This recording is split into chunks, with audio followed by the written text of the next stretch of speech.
அன்புமிக்க சகோதரிகளே சகோதரர்களே உங்கள் அனைவருக்கும் வணக்கம். தொடுத்துறை மடிக்கணினி மற்றும் இணையதளம் வாயிலாக போட்டி தேர்வுகளுக்கு தயாராக வந்திருக்கும் உங்கள் ஒவ்வொருவரையும் அன்போடு வரவேற்கிறேன். கடந்த பதிவுகளில் யூனியன் பட்ஜெட்டை பற்றின பல்வேறு விஷயங்களை பார்த்துருந்தோம். ஸோ யூனியன் பட்ஜெட்னா என்ன, யூனியன் பட்ஜெட் சார்ந்து ஸ்டாட்டிக்காக என்னென்ன டேட்டாஸ் நமக்கு தெரியணும் அப்படின்றத பார்த்துட்டு 2026-27க்கான யூனியன் பட்ஜெட்டில் என்னென்ன விஷயங்கள் செக்டர் வைஸ் என்னென்ன செஞ்சுருக்கிறாங்க, என்னென்ன அனௌன்ஸ்மெண்ட் வந்திருக்கு அப்படின்றத பார்த்துருந்தோம். ஸோ அதன் தொடர்ச்சியாக இந்த பதிவில் நம்ம பார்க்க போகிறோம். ஸோ அப்படி முதல்ல நம்ம பார்க்க போகிறது, ஏன்னா இதுக்கு முந்தைய பதிவில் அக்ரிகல்ச்சர் என்ன பண்ணியிருக்காங்க, ஹெல்த்துக்கு என்னென்ன பண்ணியிருக்காங்க, இன்கம் டேக்ஸ் ரிலேட்டடாக என்னென்ன சேஞ்சஸ் புதுசாக கொண்டு வந்திருக்கிறாங்க, ஆர்டிஃபிஷியல் இன்டெலிஜென்ஸ்க்கு என்ன கொண்டு வந்திருக்காங்க, டேட்டா சென்டர் ரிலேட்டடாக என்ன அனௌன்ஸ்மெண்ட் வந்திருந்தது, இது எல்லாத்தையுமே கடந்த பதிவில் பார்த்தாச்சு. முக்கியமாக ஃபார்மா இண்டஸ்ட்ரியில் என்னென்ன சேஞ்சஸ் அப்படின்றதையும் போன பதிவில் பேசிக்காக பார்த்தாச்சு. ஸோ மீதம் இருக்கக்கூடிய டிஃபென்ஸ் இல்லை மற்ற கொண்டு வந்தவங்க ட்ரேடில் கொண்டு வந்த ரிஃபார்ம்ஸ், இந்த மாதிரி பல்வேறு விஷயங்களையும் ஆர்கியாலஜிக்கல் எக்ஸ்கவேஷன்ஸ்க்கு ப்ரிஃபரன்ஸ் கொடுத்துருக்காங்க. இந்த மாதிரி பல்வேறு விஷயங்களை இந்த பதிவில் பார்க்க போகிறோம். ஸோ அப்படி முதல்ல நம்ம பார்க்க போகிறது கஸ்டம்ஸ் அண்ட் ட்ரேடு, இதில் என்னென்ன ரிஃபார்ம்ஸ் கொண்டு வந்திருக்கிறாங்க. அப்போ இது வரைக்குமே வெளிநாடுகள்லேருந்து இங்கே பொருள் வாங்கிட்டு வந்தோம்னா அதுக்கு டேக்ஸஸ், கஸ்டம் டியூட்டி நம்ம கட்ட வேண்டியது இருந்துச்சு, ஒரு இன்டைரக்ட் டேக்ஸ் இல்லைங்களா.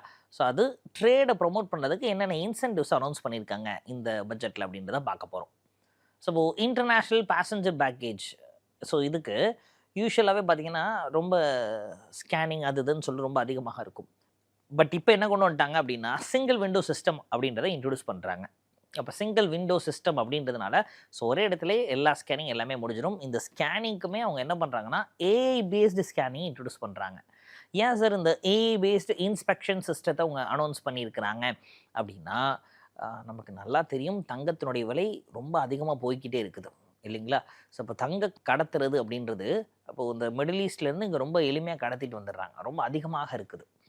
ஸோ அதை குறைக்கணும் அப்படின்றதுக்கு தான் artificial intelligence based inspection system அப்படின்றத எல்லா இன்டர்நேஷ்னல் ஏர்போர்ட்ஸ்லேயுமே இன்ட்ரடியூஸ் பண்ணுறாங்க.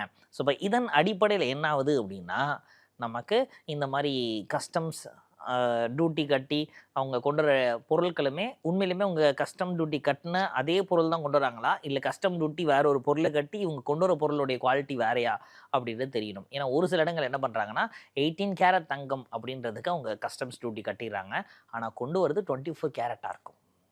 அப்போ இதனால கூட அரசுக்கு வரி இழப்பு ஏற்படுகிறது. ஒரு சில இடங்களில் தங்கமே கிடையாது, இது சில்வர் அப்படின்னு சொல்லி சில்வர் பெயிண்ட் அடித்து கொண்டு வந்துடுறாங்க, ஆனால் அந்த சில்வருக்கு அவங்க டேக்ஸ் கட்டிடுறாங்க. ஸோ புரியுதுங்களா. அப்போ இந்த மாதிரி பிரச்சனைகள் இருக்கிறதுனால தான் அவங்க ஆர்டிஃபிஷியல் இன்டெலிஜென்ஸ் பேஸ்டு ஒரு இன்ஸ்பெக்ஷன் சிஸ்டத்தை அனௌன்ஸ் பண்ணியிருக்கிறாங்க. சரி சார், இது போக இந்த single window clearance, export import ரெண்டுக்குமே சிங்கிள் விண்டோ கிளியரன்ஸ் அப்படின்றதையும் கொடுத்துருக்குறாங்க. சரி, முடிஞ்சிருச்சு. ஸோ இதுக்கப்புறம் என்னென்னா, இந்த கஸ்டம்ஸ் டியூட்டியில் புதுசாக ஒரு 17 கேன்சர் ட்ரக்ஸுக்கு ஆல்ரெடி எக்ஸப்ஷன் கொடுத்துருக்குறாங்க இந்த பட்ஜெட்டில். இது போக ஒரு சில 5 ஃபுட் பார்ட்டிகல்ஸுக்கு அவங்க கொடுத்துருக்காங்க. அப்போது உணவுப் பொருட்களை ஒரு 5 பொருட்களை ஐடென்டிஃபை பண்ணி, அப்போது இந்த 5 பொருட்களுக்கும் 17 கேன்சர் ட்ரக்ஸுக்கும் நீங்கள் இம்போர்ட் பண்ணிங்கன்னா டியூட்டி கிடையாது, டேக்ஸ் கட்ட வேணாம் அப்படின்னு சொல்லியிருந்தாங்க. அதே மாதிரி ஏர்க்ராஃப்ட் இருக்குது இல்லையா, இந்த ஏர்க்ராஃப்ட்டுக்கு தேவைப்படுற மாதிரி ஸ்பேர் பார்ட்ஸுக்குமே வெளிநாடுகள்லேருந்து இம்போர்ட் பண்ணிங்கன்னா அதுக்கு வந்து டியூட்டி கட்ட வேணாம் அப்படின்னு சொல்லியிருக்கிறாங்க. சரிங்களா, ரைட். ஒட்டுமொத்த இந்தியா ஃபுல்லாமே இன்டெகிரேட்டட் கஸ்டம் சிஸ்டம் அப்படின்றத ஒரு 2 வருஷத்தில் அவங்க இன்ட்ரடியூஸ் பண்ணுறாங்க. இதனால் என்ன ஆகும் அப்படின்னா, திருச்சி ஏர்போர்ட்டில் ஒருத்தர் மாட்டினார் அப்படின்னா திரும்ப அவங்க சென்னையோ மற்ற இடங்களோ வேறு எந்த இடத்துக்கு போனாலுமே இவர் வந்து சஸ்பெக்ட், ஆல்ரெடி இவர் மேலே கேஸ் இருக்குது அப்படின்ற இன்ஃபர்மேஷன் வந்துடும் ரொம்ப எளிமையாக. அப்போ ஒரே நபர்கள் திரும்ப திரும்ப அந்த தவறுகளை செய்ய முடியாத அளவுக்கு ஃபுல்லாகவே ஏஐ பேஸ்டாக கொண்டு வந்திருக்கிறாங்க ஒரு புது சிஸ்டத்தை. சரி சார், பர்சனல் இம்போர்ட்ஸ் அப்படின்னு இருக்குது இல்லையா, இது டேக்ஸ் அதிகமாக போட்டதுனால என்ன ஆகுதுன்னா 20%லேருந்து 10%ஆக குறைஞ்சிருக்கு. அப்போது இந்த டேட்டானால நமக்கு என்ன சார் கிடைக்குது, அப்போ தனிநபர் அவங்க விருப்பத்துக்கு ஏற்ற மாதிரி காரோ இல்லை பைக்கோ அவங்களுக்கு தேவைப்படுற மாதிரி விஷயங்களை இந்த இம்போர்ட் பண்ணிட்டு இருந்தாங்க வெளிநாடுகள்லேருந்து, அது 20%லேருந்து 10% குறைஞ்சிருக்கு அப்படின்னா டேக்ஸ் நம்ம அதிகமாக போட்டதுனால தான் அவன் இம்போர்ட்டை குறைச்சிருக்கான். அப்போ ஆட்டோமேட்டிக்காக அவன் இம்போர்ட்டை குறைச்சிட்டான்னா இங்கே என்ன ஆகுது, நம்ம நாட்டோட பொருட்களை வாங்க ஆரம்பிச்சிட்டாங்க அப்படின்றது நமக்கு தெரியுது. சரிங்களா, ஓகேங்க. ஸோ இதுக்கப்புறம் சீ ஃபுட், இந்த சீ ஃபுட்டுக்கு ஏதாவது செஞ்சுருக்கிறாங்களா? ஆமாம், ப்ராசஸ்டு சீ ஃபுட். இந்த ப்ராசஸ்டு சீ ஃபுட் இருக்குது இல்லையா, இது கடந்த ஆண்டில் இதோட எக்ஸ்போர்ட் எல்லாமே இன்க்ரீஸ் ஆகிருக்கு அப்படின்னு சொல்கிறாங்க. இப்போ போன வருஷத்தில் 1% இருந்தது, இந்த வருஷம் 3% இன்க்ரீஸ் ஆகிருக்குது. அப்போ ப்ராசஸ்டு சீ ஃபுட்டுக்கு போன பட்ஜெட்டில் அவங்க அனௌன்ஸ் பண்ணியிருந்தாங்க ஒரு சில டேக்ஸ் வந்து நாங்கள் எக்ஸப்ஷன்ஸ் கொடுக்குறோன்னு. அப்படி கொடுத்ததுனால 1% இருந்த ப்ராசஸ்டு சீ ஃபுட்ஸு இந்த வருஷம் 3% இன்க்ரீஸ் ஆகிருக்குது. சரி சார், லெதர், இந்த லெதருக்கு ஏதாவது சேஞ்சஸ் கொண்டு வந்திருக்காங்களா? ஆமாம்.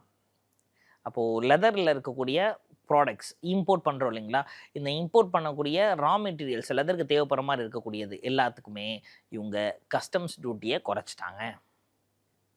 சரிங்களா? ஸோ குறைச்சதுனால என்ன ஆகும் அப்படின்னா, லெதருக்கான ரா மெட்டீரியல்ஸ் நமக்கு கிடைக்குது. அப்போ தோள்கள்லாம் விலங்குகளுடைய தோள்கள்லாம் நமக்கு கிடைக்குது. ரா மெட்டீரியலாக கிடைக்குது. அதை நம்ம ப்ராசஸ் பண்ணி ஃபினிஷ்டு ப்ராடக்டாக நம்மளால் விற்க முடியும். ஸோ ஏன் அவங்க குறைச்சிருக்காங்கன்னு புரியுதா? ரா மெட்டீரியல் தான் குறைக்கிறாங்க. அப்போ லெதருக்கான ரா மெட்டீரியல், அப்போ அந்த தோல் வெளிநாடுகள்லேருந்து விலங்குகளுடைய தோள்கள் வருது இல்லையா, அந்த தோள்கள் வரதுக்கு தான் இம்போர்ட் பண்ணோம் அப்படின்னா அதுக்கான டேக்ஸை குறைச்சிருக்கிறாங்க. குறைச்சிட்டு அந்த தோலை இங்கே நம்ம ப்ராசஸ்லாம் பண்ணி இங்கே நம்ம லெதரில் ஃபினிஷ்டு குட்ஸாக பண்ணுவோம். ஃபினிஷ்டு குட்ஸாக பண்ணி நாம் அதை மார்க்கெட்டுக்கு கொண்டு போய் சேல் பண்ணிக்கலாம். அதை நாம் எக்ஸ்போர்ட் பண்ணுவோம். அப்போ எக்ஸ்போர்ட் பண்ணதுனால நமக்கு அதில் வந்து டாலர்ஸ் கிடைக்கும். ஸோ அதுக்கு தான் இந்த விஷயத்தை செஞ்சுருக்கிறாங்க. சரி சார். ஸோ அப்போ அது நமக்கு தெரிஞ்சிருச்சு என்னென்ன பண்ணியிருக்கிறாங்க அப்படின்னு சொல்லிட்டு. ஸோ டூரிசம் அண்ட் கல்ச்சருக்கு ஏதாவது செஞ்சுருக்கிறாங்களா? ஆமாம். டூரிஸ்ட் டெஸ்டினேஷன்னு ஒரு 5 ஸ்டேட்ஸை ஹை ப்ரியாரிட்டி ஸ்டேட்ஸ் அப்படின்னு சொல்லி அனௌன்ஸ் பண்ணியிருக்கிறாங்க. சரிங்களா? ஒரு 5 ஸ்டேட்ஸ் ரொம்ப முக்கியத்துவம் வாய்ந்த ஸ்டேட்ஸாக சொல்லியிருக்கிறாங்க. அதில் குறிப்பாக இந்த மவுண்டெயின் ட்ரையல்ஸ் இருக்குது இல்லையா, ட்ரெக்கிங்லாம் போகிறாங்கல்ல அந்த ஏரியாவில், ஏன்னா அது இப்போ ரீசெண்ட் டேஸில் ரொம்ப வளர்கிற மாதிரி தெரியுது. ஸோ இப்போ இந்த மவுண்டெயின் ட்ரெக்கிங் அண்ட் டூரிசம் டெவலப்மெண்ட்டுக்கு 5 இடங்களை தேர்ந்தெடுத்திருக்கிறாங்க. எங்கெங்கே சார்? ஹிமாச்சல பிரதேஷ், உத்தரகாண்ட், ஜம்மு காஷ்மீர், இது போக ஈஸ்டர்ன் காட்ஸ் இன் ஆந்திர பிரதேஷில் ஈஸ்டர்ன் காட்ஸும், அதுக்கப்புறம் வெஸ்டர்ன் காட்ஸில் பொதிகை ஹில்ஸ், இது தமிழ்நாடு கேரளா பார்டரில் இருக்கக்கூடியது. இங்கே 5 இடங்கள்லையுமே வேர்ல்டு கிளாஸ் ட்ரெக்கிங் எக்ஸ்பீரியன்சஸ் கொடுக்குற மாதிரி அவங்க சேஞ்சஸ் கொண்டு வராங்க. இப்போ நம்ம பார்த்துருப்போம், இந்த கிளாஸ் பிரிட்ஜெலாம் இருக்கும் இல்லைங்களா, கிளாஸ் பிரிட்ஜ் இருக்கக்கூடியது, இல்லை ஒரு சில இடங்களில் ரோப் கார்ஸ், அதுக்கப்புறம் பார்த்திங்கன்னா இந்த பஞ்சி ஜம்பிங், இந்த மாதிரி ஒரு சில விஷயங்கள்லாம் இருக்குது. அப்போ இதெல்லாம் வேர்ல்டு கிளாஸ் அமெனிட்டிஸாக நம்ம சொல்கிறோம். அப்போ ஒரு ஹில் ஸ்டேஷன்ஸ்னால் இதெல்லாம் இருந்தால் ஒரு கிளாஸ் பிரிட்ஜாக இருக்கட்டும், இந்த பஞ்சி ஜம்பிங்காக இருக்கட்டும், இல்லை ஒரு சில ஆக்டிவிட்டீஸ் இருக்குது இல்லைங்களா, டேர் அட்வென்ச்சர்ஸ் ஆக்டிவிட்டீஸ், இது எல்லாமே பண்ணால் டூரிசம் டெவலப் ஆகும் அப்படின்னு 5 இடங்களை ஹை ப்ரியாரிட்டி பிளேசஸ் அப்படின்னு சொல்லி கொடுத்துருக்குறாங்க. அதில் 3 ஹிமாலயாஸ் தான். இமாச்சல பிரதேஷ், ஜம்மு காஷ்மீர், உத்தரகாண்ட் பக்கத்தில் ஹிமாலயாஸ். 1 ஈஸ்டர்ன் காட்ஸ் ஆந்திர பிரதேசில், 1 வெஸ்டர்ன் காட்ஸ் கேரளா மற்றும் தமிழ்நாடு. பொதிகை ஹில்ஸ் இருக்குது சொல்கிறோம் இல்லைங்களா. ஆமாம், இந்த பொதிகை ஹில்ஸ் ஒரு வில்லங்கமானது. ஏன் அப்படின்னா, இந்த பொதிகை ஹில்ஸ் அப்படின்றது 2 மாநிலங்களையும் உள்ளடக்கியதாக இருக்குது. குறிப்பாக அது எந்த பயோஸ்பியர் கீழே வருதுன்னா, அகஸ்திய மலை பயோஸ்பியர் ரிசர்வ் அப்படின்னு சொல்கிறோம். அந்த அகஸ்திய மலை உயிர்கோள காப்பகத்துக்கு கீழே தான் இந்த பொதிகை ஹில்ஸ் வருது. பிரச்சனை என்னென்னா, இந்த அகஸ்திய மலை உயிர்கோள காப்பகம் ஒட்டுமொத்தமாக 3280 சதுர கிலோமீட்டர் பரப்பளவை உடையது. நல்லா புரிஞ்சுக்கணும். 3280 ஸ்கொயர் கிலோமீட்ரு. இது என்ன ஆகுதுன்னா 2ஆக பிரியுது. 1600 வந்து தமிழ்நாடு கிட்ட இருக்குது, 1680 கேரளாவில் இருக்குது. புரிஞ்சிருச்சா என்ன அப்படின்னு? எஸ். ஆனாலும் அப்போ இந்திய அளவில் அகஸ்தியமலை பயோஸ்பியர் ரிசர்வ் அப்படின்னு எடுத்துக்கிட்டோம்னா ஒரு 80 ஸ்கொயர் கிலோமீட்டர் கூட கேரளாவில் இருக்கிறனால கேரளா அப்படின்னு தான் சொல்லுவாங்க. தமிழ்நாட்டில் நம்ம எடுத்துக்கிட்டோம்னா, தமிழ்நாட்டில் நமக்கு 3 உயிர்கோள காப்பகங்கள் இருக்குது அப்படின்னு தான் சொல்கிறோம். என்னென்ன? நீலகிரி உயிர்கோள காப்பகம், அகஸ்தியமலை உயிர்கோள காப்பகம், மன்னார் வளைகுடா உயிர்கோள காப்பகம். புரிஞ்சிருச்சா? ஆனால் இந்தியாவை பொறுத்த வரைக்கும் அகஸ்திய மலைன்றது கேரளா அப்படின்னு தான் சொல்கிறாங்க. சரி. ஸோ அப்போ இவங்க பட்ஜெட்டில் சொன்ன 5 பிளேசஸில் நமக்கு தமிழ்நாட்டில் பொதிகை மலை இருக்குது. அங்கே வேர்ல்டு கிளாஸ் அமெனிட்டிஸோட அப்போ கிளாஸ் பிரிட்ஜு, பஞ்சி ஜம்பிங், இந்த எல்லா ட்ரெக்கிங்க்கு தேவையான எல்லா விஷயங்களும் செஞ்சு கொடுக்கறதாக அனௌன்ஸ்மெண்ட் வந்திருக்குது. அடுத்ததாக டூரிசம். அப்போ டூரிசம்னா 1 ஹில் ஸ்டேஷன்ஸ். அடுத்து இன்னொன்று என்ன சார்? கோஸ்டல் டூரிசம் அப்படின்னு சொல்கிறாங்க, கடற்கரை சுற்றுலா. அப்போ இந்த கோஸ்டல் டூரிசம் அப்படின்றதன் அடிப்படையில் ஒரு 3 மாநிலங்களை தேர்ந்தெடுத்திருக்கிறாங்க. ஒடிசா, கர்நாடகா, கேரளா. இந்த 3 இடங்கள்லையுமே கோஸ்டல் டூரிசத்துக்காக அனௌன்ஸ் பண்ணியிருக்கிறாங்க. இது போக இந்த ஒடிசா, கர்நாடகா, கேரளா கடற்கரைகளில் டர்ட்டில் மைக்ரேஷன் ரூட்ஸ் அப்படின்னு சொல்கிறாங்க. அதாவது கடல் ஆமைகள், இந்த ஆலிவ் ரைட்லி அப்படின்னு ஃபேமஸான டர்ட்டில்லாம் இருக்குது. இந்த கடல் ஆமைகள் இருக்குது இல்லையா, இது எல்லாமே கடற்கரையில் வந்து தான் முட்டை போட்டு குஞ்சு பொறிச்சிட்டு திரும்ப கடலுக்குள்ளே போகும். ஸோ அப்போது அந்த கேப்புக்குள்ளே அந்த கடல் ஆமைகள், ஏன்னா அது வந்து என்டேஞ்சர்ட் ஸ்பீசிஸ்ன்னு சொல்கிறாங்க, அழிவின் விளிம்பில் இருக்கக்கூடியது இந்த கடல் ஆமைகள் எல்லாமே. அப்போ அது வந்து முட்டை போட்டு குஞ்சு பொறிக்கிற வரைக்குமே நாம் வெயிட் பண்ணாமல் அதை தூக்கி சாப்பிட்றோம், இல்லை அதை டேமேஜ் பண்ணிடுறோம் கவனிக்காமல். ஸோ அப்படி இருக்கக்கூடாதுன்னு சொல்லி தான் அந்த டர்ட்டில் மைக்ரேஷன் ரூட்ஸ்னு இந்த 3 ஸ்டேட்ஸில் ஆக்சுவலாக தமிழ்நாடும் அதில் உண்டு. இப்போ தமிழ்நாடு இந்த பட்ஜெட்டில் அவங்க அனௌன்ஸ் பண்ணலை. ஏன்னா ஆல்ரெடி தமிழ்நாட்டில் எக்ஸிஸ்டிங்காக நமக்கு அவேர்னஸ் இருக்குது, நம்ம செஞ்சுக்கிட்டு இருக்கோம். குறிப்பாக அந்த கோரமண்டல் கோஸ்ட்டில் சென்னையில் ஆரம்பித்து மகாபலிபுரம் வரை இருக்கக்கூடிய ஈசிஆரில் நிறையா தனியார் நிறுவனங்கள் இந்த டர்ட்டில் எக் ஹேச்சிங் அப்படின்றதுக்கு ஒர்க் அவுட் பண்ணி நிறைய விஷயங்கள் சாதிச்சிருக்கிறாங்க. கின்னஸ் ரெக்கார்ட்லலாம் கூட இடம் பிடிச்சிருக்கும். சரி, ஸோ அதனால் தமிழ்நாடு அவங்க சேர்க்கலை. ஸோ இப்போ ஒடிசா, கர்நாடகா, கேரளா கடற்கரைகளில் இந்த டர்ட்டில் மைக்ரேஷன் ரூட்ஸ் அப்படின்றத அனௌன்ஸ் பண்ணி அங்கே கோஸ்டல் டூரிசத்தை ப்ரொமோட் பண்ணுறாங்க. ஸோ அதுக்கப்புறம் ஆந்திர பிரதேஷ் தமிழ்நாடு எல்லையில் அமைஞ்சிருக்கக்கூடிய பழவேற்காடு ஏரி, புலிகாட் லேக். இந்த புலிகாட் லேக்கில் பேர்ட் வாட்சிங் ட்ரையல்ஸ், அப்போ பெரிய கோபுரங்களை உருவாக்கி பேர்ட் வாட்சிங், அப்போது பறவைகளை நம்ம ஐடென்டிஃபை பண்ணி பறவைகள் பார்ப்பதற்கான ஒரு சுற்றுலா தலமாக அதை அனௌன்ஸ் பண்ணுறாங்க. பழவேற்காடு ஏரி அப்படின்றது கிட்டத்தட்ட 60 to 70% அது ஆந்திராவில் தான் இருக்குது. ஒரு ரிமைனிங் 30% அது சவுத்தில் தான் தமிழ்நாடு. சரிங்களா? ஸோ அதனால் பழவேற்காடு ஏரி தான் ஆந்திராவையும் தமிழ்நாடையும் பிரிக்குது அப்படின்னே நம்ம சொல்லலாம். ஸோ அங்கே இந்த பேர்ட் வாட்சிங் ட்ரையலும் அனௌன்ஸ் பண்ணியிருக்கிறாங்க. சரி, இறுதியாக இதுக்கப்புறம் ஆர்கியாலஜிக்கல் சைட்ஸ். இந்த ஆர்கியாலஜிக்கல் சைட்ஸை டெவலப் பண்ணுறோம் அப்படின்னு சொல்லி ஒரு 15 ஆர்கியாலஜிக்கல் எக்ஸ்கவேஷன் சைட்ஸை அவங்க சொல்லியிருக்கிறாங்க.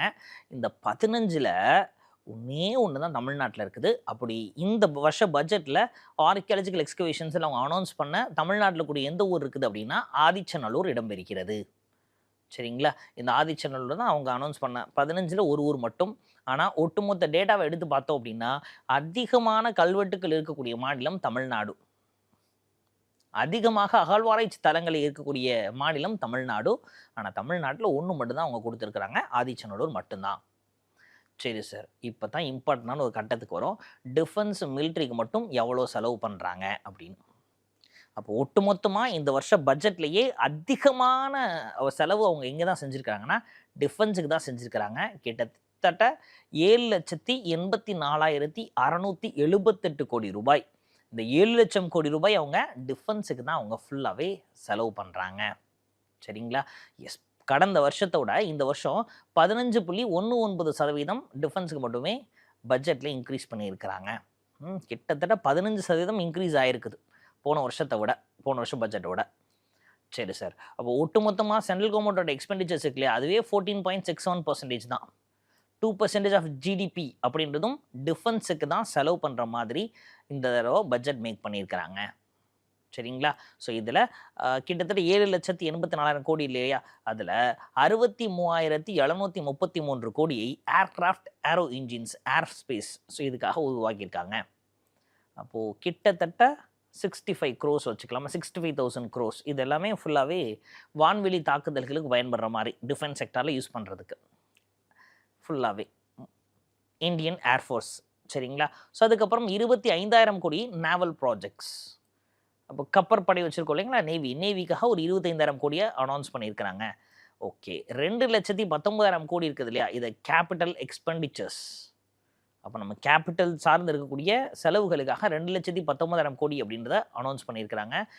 இது போக 5,13,000 கோடி இது எதுக்கு சார்னா டொமஸ்டிக் ஆர்ம்ஸ் மேனுஃபேக்சரிங். அப்போ கிட்டத்தட்ட ஒட்டுமொத்த டிஃபென்ஸ் பட்ஜெட் இருக்குது இல்லையா, இந்த டிஃபென்ஸ் பட்ஜெட்டில் 75% எதுக்கு தான் அப்படின்னா உள்நாட்டிலே நாம் இராணுவத்திற்கும் இல்லை ஏர்ஃபோர்ஸ் மற்ற விஷயங்களுக்கெல்லாம் தேவைப்படுற மாதிரி அந்த ஆர்ம்ஸ், துப்பாக்கி மற்றும் மற்ற வெப்பன்ஸ் எல்லாத்தையுமே நம்ம உற்பத்தி பண்ணணுன்றதுக்கு மட்டும்தான் 75%, அதாவது டிஃபென்ஸுக்கு மட்டும் 7,85,000 கோடி அப்ராக்சிமேட்டாக அனௌன்ஸ் பண்ணியிருக்காங்கல்ல, அதில் 75% எதுக்கு, நம்ம நாட்டிலே நமக்கு தேவையான இராணுவ தளவாடங்கள், உற்பத்தி பொருட்கள் எல்லாத்தையுமே நம்ம உற்பத்தி பண்ணணும், இராணுவத்துக்கு தேவையான எல்லா விஷயங்களையும் நம்ம உற்பத்தி பண்ணணுன்றது தான் அலாட் பண்ணியிருக்கிறாங்க. சரிங்களா? ஸோ இப்போ 5,13,900 கோடி அப்படின்றது ரொம்ப பெரிய அமௌண்ட் தான். அதை வந்து மேனுஃபேக்சரிங்காக அலாட் பண்ணியிருக்கிறாங்க. சரி சார், ஸோ ரிமைனிங் இருக்கக்கூடிய பட்ஜெட்டில் நம்ம தெரிஞ்சுக்க வேண்டியது 5,53,668 கோடி. இது எதுக்கு சார் அப்படின்னா பென்ஷனுக்காகவும் எம்ப்ளாயி பெனிஃபிட்ஸ்க்காகவும் கொடுக்குறாங்க சார்.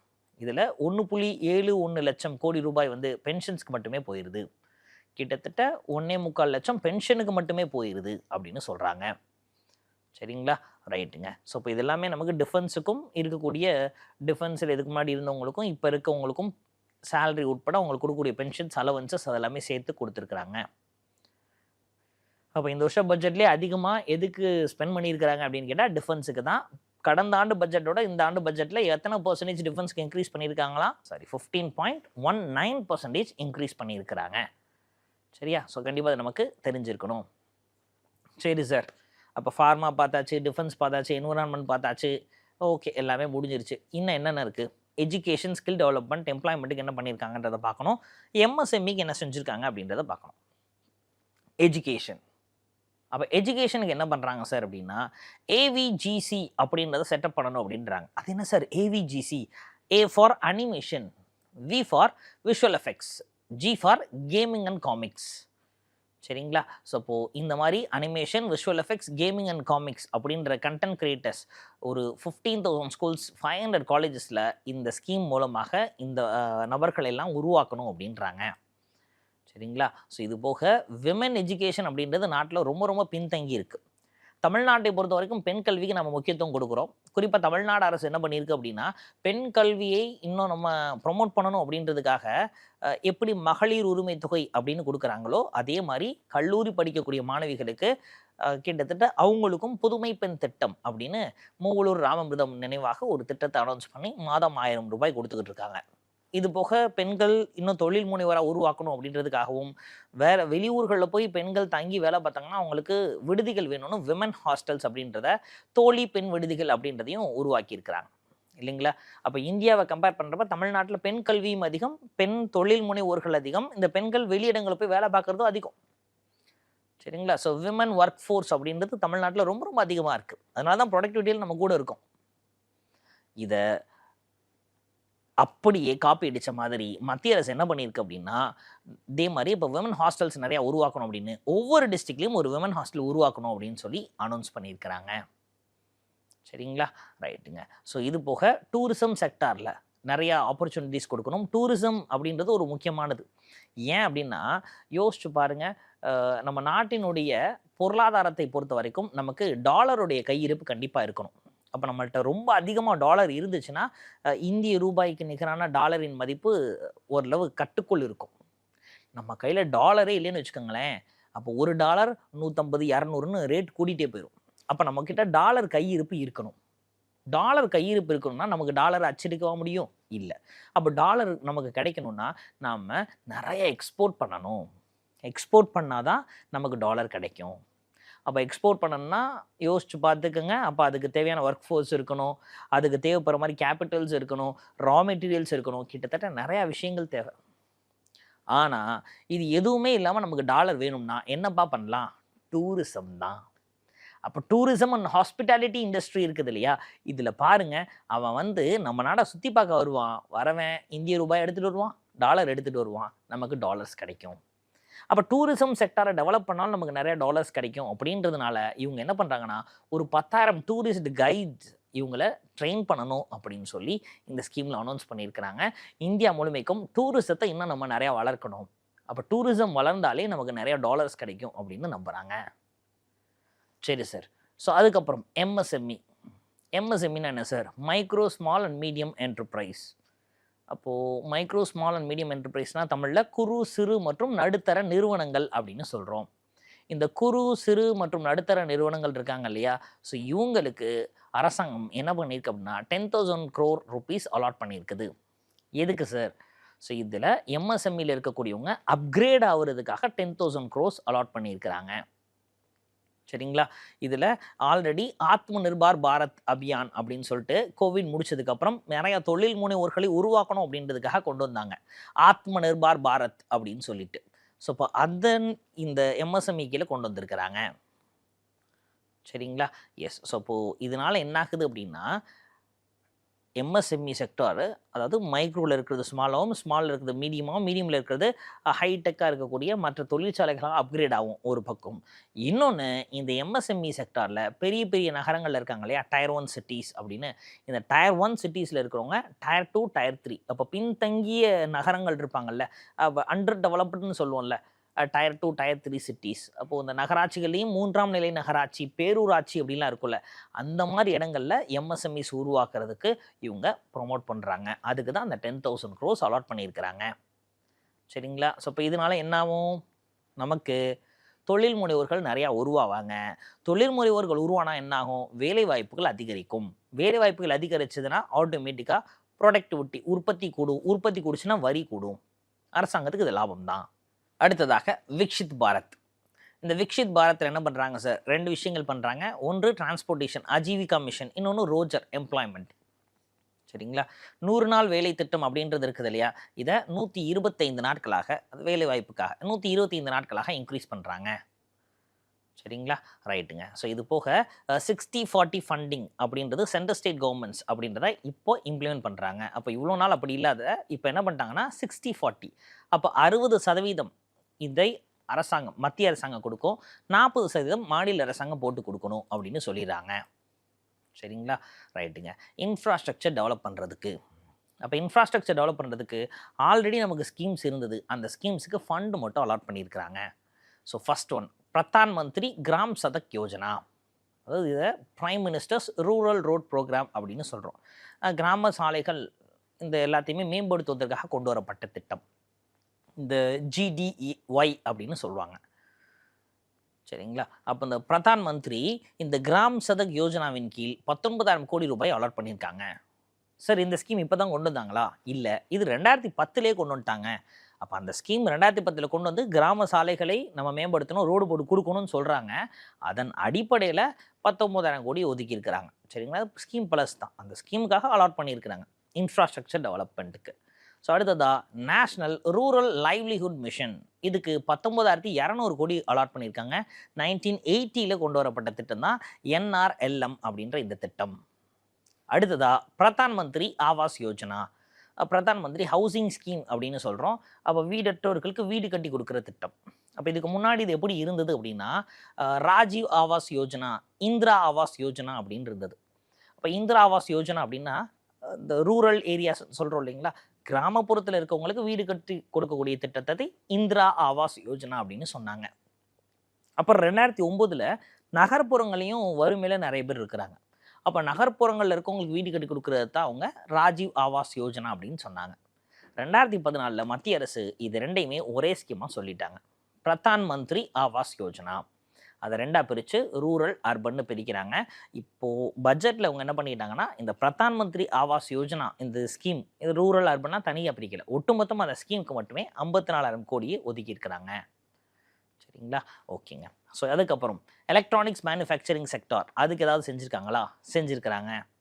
இந்த எலக்ட்ரானிக் மேனுஃபேக்சரிங் செக்டாரை இம்ப்ரூவ் பண்ணணும், நம்ம நாட்டிலேயே நிறைய எலக்ட்ரானிக் குட்ஸ்லாம் உற்பத்தி பண்ணணும் அப்படின்றதுக்காக 40,000 கோடி ரூபாயை அலாட் பண்ணியிருக்கிறாங்க. சரிங்களா? ஸோ இப்போ இதனால் என்ன ஆகும்? எலக்ட்ரானிக்ஸ் அப்படின்றத நம்ம வெளியிலேருந்து இம்போர்ட் பண்ணணும்னு அவசியம் கிடையாது. சரிங்களா? ஓகேங்க. ஸோ இதுக்கப்புறம் மொபைல் ஃபோன் மேனுஃபேக்சரிங் க்ரோத் எப்படி இருக்க போகுது அப்படின்றத ப்ரெடிக்ட் பண்ணியிருக்காங்க. கிட்டத்தட்ட 18,000 crores 2015ல் இருந்த மொபைல் ஃபோன் மேனுஃபேக்சரிங் இப்போ என்ன ஆயிருக்கு அப்படின்னா 5.4 லட்சம் கோடியாக இம்ப்ரூவ் ஆயிருக்குது ஒரு 10 வருஷத்தில்.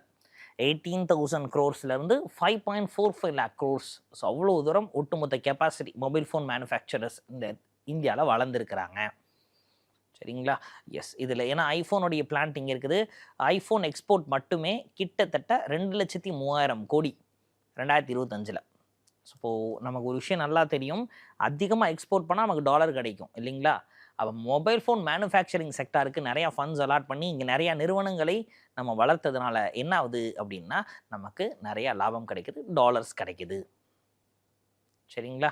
ரைட்டுங்க. ஸோ இப்போது இந்த வருஷம் என்ன சார் அவங்க ஃபிக்ஸ் பண்ணியிருக்கிறாங்க அப்படின்னா கிட்டத்தட்ட இந்த வருஷம் இந்தியாவில் இருக்கக்கூடிய மொபைல் ஃபோன் தயாரிக்கக்கூடிய நிறுவனங்கள் இருக்காங்க இல்லையா, அவங்க 6,76,000 கோடி ரூபாய்க்கு ஃபோனை உற்பத்தி பண்ணணும், 2.7 லட்சம் கோடிக்கு அதை எக்ஸ்போர்ட் பண்ணணும் அப்படின்றத டார்கெட்டாக ஃபிக்ஸ் பண்ணியிருக்கிறாங்க. சரிங்களா? ஸோ இப்போ 2.7 lakhs crores நமக்கு எக்ஸ்போர்ட் மூலமாக கிடைக்குது மொபைல் ஃபோன் மேனுஃபேக்சர் பண்ணது மூலமாக. சரி சார், செமிகண்டக்டர் மேனுஃபேக்சரிங், இந்த செமிகண்டக்டருக்கு நம்ம சைனாவை டிபெண்ட் பண்ணி இருக்கிற மாதிரி இருக்குது.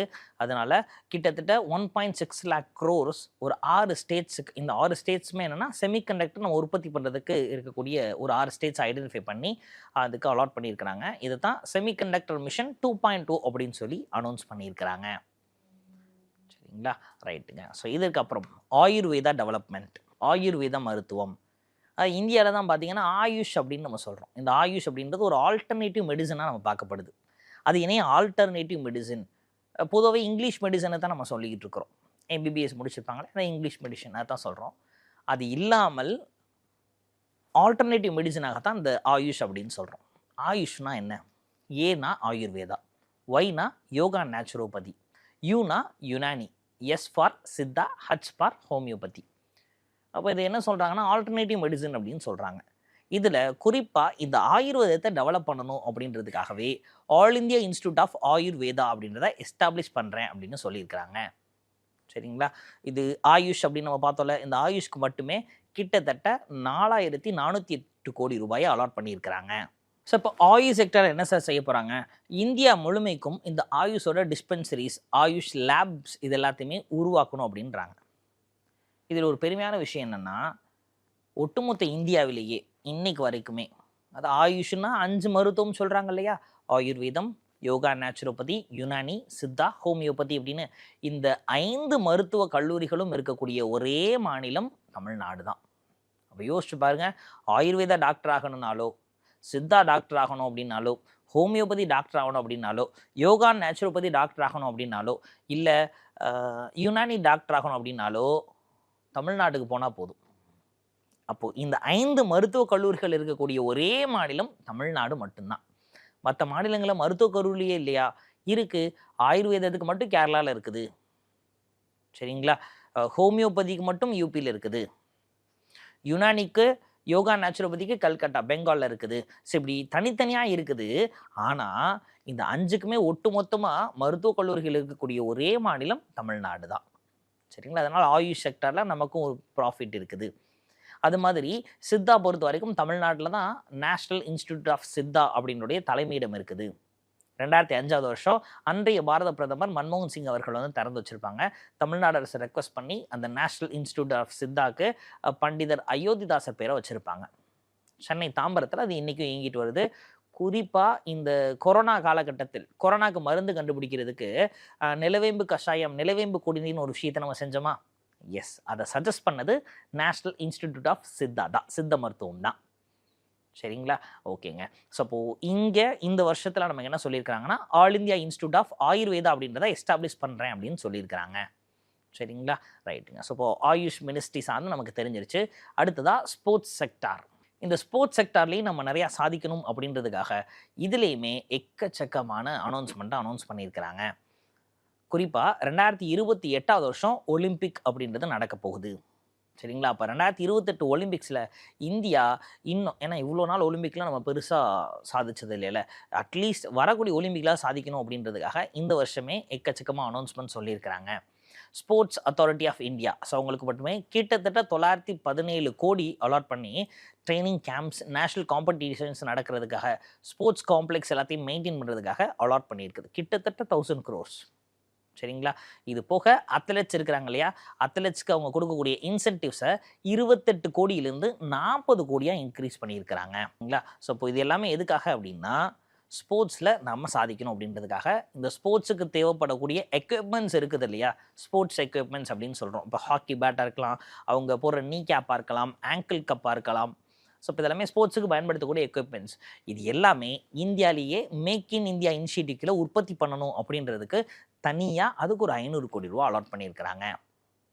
சரிங்களா? இதெல்லாமே ஸ்போர்ட்ஸ் சார்ந்து அரசாங்கம் அலாட் பண்ணுது. ஸோ பட்ஜெட் சார்ந்து நமக்கு என்னென்ன செக்டாரில் என்னென்ன அனௌன்ஸ்மெண்ட்ஸ் வந்திருக்கு அப்படின்றது இது எல்லாமே தெரிஞ்சிருக்கணும். சரிங்களா? இதில் தமிழ்நாட்டுக்கு 2 விஷயங்கள் மட்டும் தான் இந்த வருஷம் பட்ஜெட்டில் அனௌன்ஸ் பண்ணியிருக்கிறாங்க. ஒன்று, அவங்க அனௌன்ஸ் பண்ண 15 ஆர்கியாலஜிக்கல் சைட்ஸ், இந்த 15 தொல்லியல் தலங்களில் ஆதிச்சநல்லூரை சேர்த்துருக்கிறாங்க. அதே மாதிரி 5 மவுண்டைன் ட்ரெக்கிங் அனௌன்ஸ் பண்ணியிருந்தாங்கல்ல, அதில் பொதிகை மலையை சேர்த்துருக்குறாங்க. இது 2 மட்டும்தான் தமிழ்நாடு நேரடியாக நமக்கு பெனிஃபிட். மற்ற எல்லாவற்றிலும் நமக்கு நேரடியாக பெனிஃபிட் இல்லை, மற்ற மாநிலங்களோட நம்மளை சேர்த்து வச்சுருக்கிறாங்க. சரிங்களா? ரைட்டுங்க. ஸோ இப்போ இதெல்லாமே கண்டிப்பாக நமக்கு தெரிஞ்சிருக்க வேண்டியவை. இந்த பட்ஜெட் சார்ந்து நமக்கு கேள்விகள் எப்படினாலும் கேட்கலாம். பட் எப்படி கேட்டாலும் கண்டென்ட் இந்த பதிவுக்குள்ளே இருக்குது. ஏன்னா இதில் நம்ம என்னென்ன ஃபீல்டுக்கு எவ்வளோ அமௌண்ட் அலாட் பண்ணியிருக்காங்க அப்படின்றதையும் பார்த்தாச்சு, என்னென்ன புது அனௌன்ஸ்மெண்ட் இருக்குது அப்படின்றத பார்த்தாச்சு, எக்ஸிஸ்டிங்காக என்னென்ன ஸ்கீம்ஸ் இருந்துச்சு, அதை எந்த வருஷம் இன்ட்ரடியூஸ் பண்ணியிருந்தாங்க அப்படின்றதையும் பார்த்தாச்சு. தொடர்ந்து இணைந்திருங்கள். மீண்டுமாக வேறொரு பதிவில் சூப்பராக சந்திக்கலாம். நன்றி.